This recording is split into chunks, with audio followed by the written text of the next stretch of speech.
आदरणीय ब्रह्मचारिणी गीता दीदी से अनुरोध है।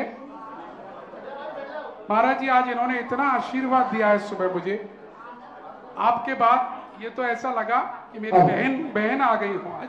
ए धरा इसलिए नहीं पावन, ए धरा इसलिए नहीं पावन कि यहाँ बरसता है सावन। ए धरा है इसलिए पावन कि यहाँ बरसता है सावन। ए धरा इसलिए है पावन कि यहाँ हुआ है सुधा सागर का आगमन। ए धरा इसलिए है पावन कि यहाँ बरसता है धन। ए धरा इसलिए है पावन कि यहाँ कमल नगर है, इसलिए पावन कि यहाँ बरसता है धन। आज मैं महाराज जी से कहूंगी कि महाराज जी, ये धरा यानी क्षेत्र यानी द्रव क्षेत्र काल भाव, हरि पर्वत नाम बड़े दर्शन छोटे, लेकिन कमल नगर क्या है? कमला नगर। ये कमला नगर में जिस दिन से ये मनोज संचालन कर रहा है, उसी दिन से इसका चेहरा कमल जैसे खिल रहा है। और माँ कमला नगर के आने के पहले 4 दिन से पहले चेहरा खुलता था और सारे लोगों का चेहरा खिल गया है। और मुझे तो यहाँ तक लग रहा है कि आपका भी चेहरा खिल गया है। ऐसा क्या है क्षेत्र का प्रभाव?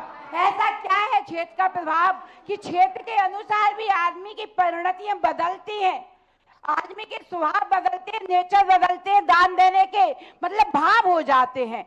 अब मैं ज्यादा ना पूछूं, कल पूछ लूंगी बस। अब आप क्षेत्र का प्रभाव बताइए। पूछना तो बहुत कुछ था। बात कहती हूँ पैटेंट, बात कहती हूँ पैटेंट, बात कहती हूँ पैटेंट। अच्छी है सेंट परसेंट, दुनिया में कोई न रहा परमानेंट। जिसने जमाई धाक उसकी उठ गई टेंट। इसलिए धर्म के काम में कभी मत रहो एब्सेंट, इसलिए धर्म के काम में कभी मत रहो एब्सेंट। सोच लो समझ लो मास्टर एंड स्टूडेंट, एक एवं मालिक एंड विनर। चिल्ला चिल्ला कर कह रही है, चिल्ला चिल्ला कर कह रही है, विद्यासागर की पार्लियामेंट। बन जाओ विद्यासागर जैसा एजेंट, बन जाओ सुधा सागर जैसा एजेंट। बात कहती हूँ पेटेंट, अच्छी है सेंट परसेंट, दुनिया में कोई ना है परमानेंट। बस महाराज जी, मैं इतना ही बोलना चाहती हूँ, ज्यादा नहीं। बस ये पूछना चाहती हूँ कि क्षेत्र का प्रभाव क्या होता है। ऐसे क्षेत्र पे बैठने से पानी जैसा बरस रहा है, वैसे ही कमला नगर में धन बरस रहा है। नमोस्तु महाराज जी, नमोस्तु महाराज जी। यह बात थी, आज साल घर और बढ़ गया। देखो, खुशी की जहां तक बात है तो ये तो बात समर्थन है कि मेरा चेहरा भी 4 महीने बहुत खिल गया।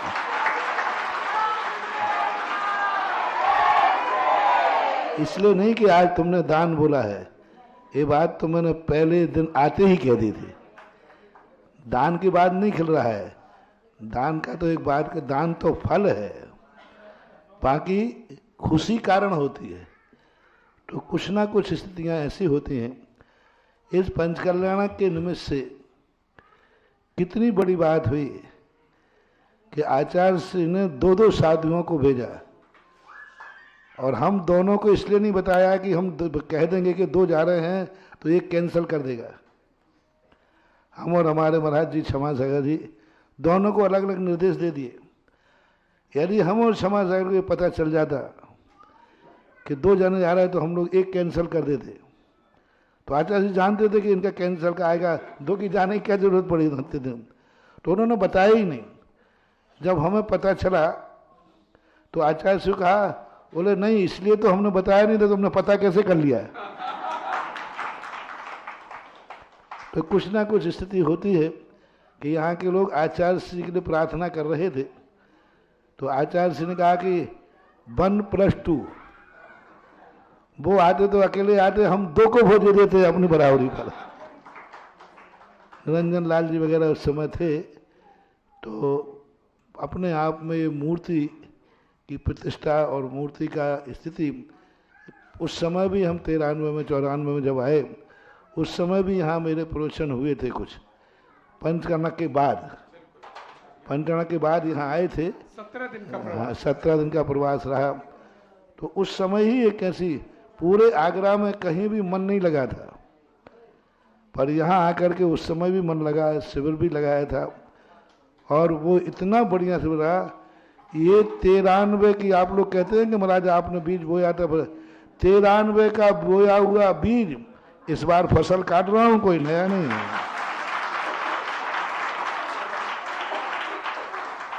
और जो बीज यदि अच्छा बोया था, अच्छे समय पे बोया था, तो फसल तो अच्छी होगी।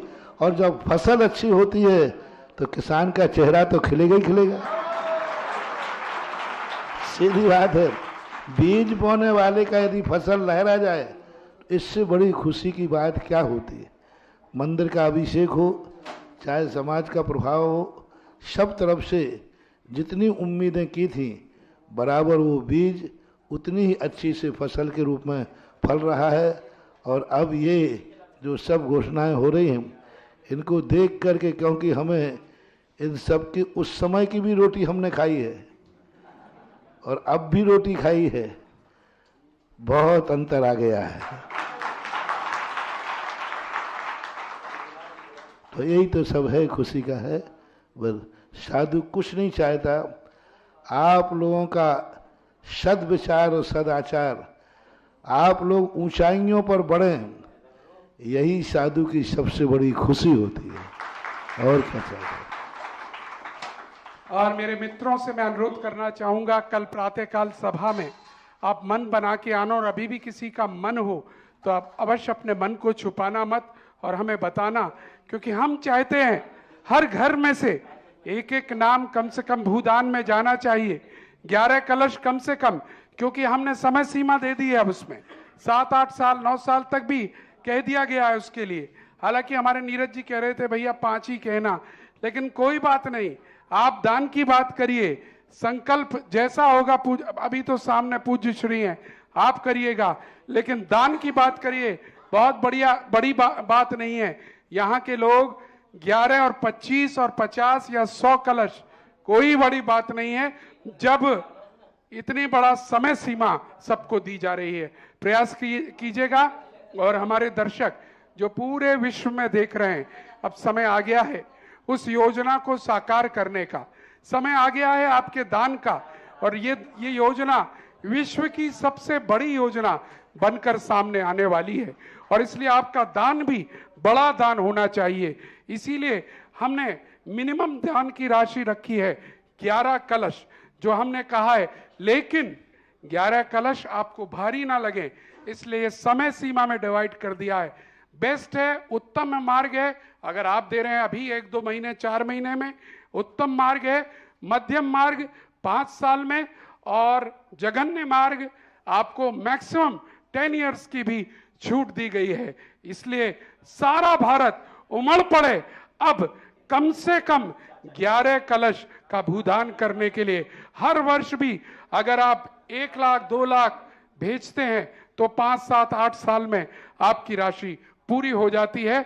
जुड़ जाइए लोकोदय से। और ये मेरे साथी और बहनें, भाभियां सब बैठे हैं, उनसे भी कहूंगा मौका फिर लौट के नहीं आएगा, पछताएंगे हम, क्योंकि जिस तरह से यहाँ पर नाम आ रहे हैं, हम सोचते रह जाएंगे और लोग कहेंगे कि जैसे 1994 में इतिहास बना था, 2023 में दूसरा इतिहास सुधा सागर जी यहाँ बहुत बड़ा इतिहास लिखने आए हैं। वंचित मत रह जाना कि तुम्हारे परिवार का नाम उस शिला लेख पर, जो सिंह द्वार पर हो, उससे, लेकिन शिला लेख पर 11 कलश से ऊपर के ही नाम लिखे जाएंगे। आपकी जो शक्ति हो, आप दान दे रहे हैं, वह सब ठीक है, रसीद मिलेगी। और एक और दान आपको अभी यहाँ पर देखिए, कितनी अच्छी बात, महाराष्ट्र श्राविकाएं आई हैं और वो भी कह रही हैं, हम भी भाव विहल हो गए पूज्य श्री के दर्शन करके और लोकोदय की योजना सुनकर। तो हम भी खाली हाथ तो नहीं लौटेंगे, हम भी 1 कलश की राशि पूरी दान करके जाएंगे। और नाम है इंदुमती अनगौड़ा पाटिल जैन, गोरेगांव तालिका निवासी, जिला बेलगांव, कर्नाटका। जोरदार तालियां इनके लिए।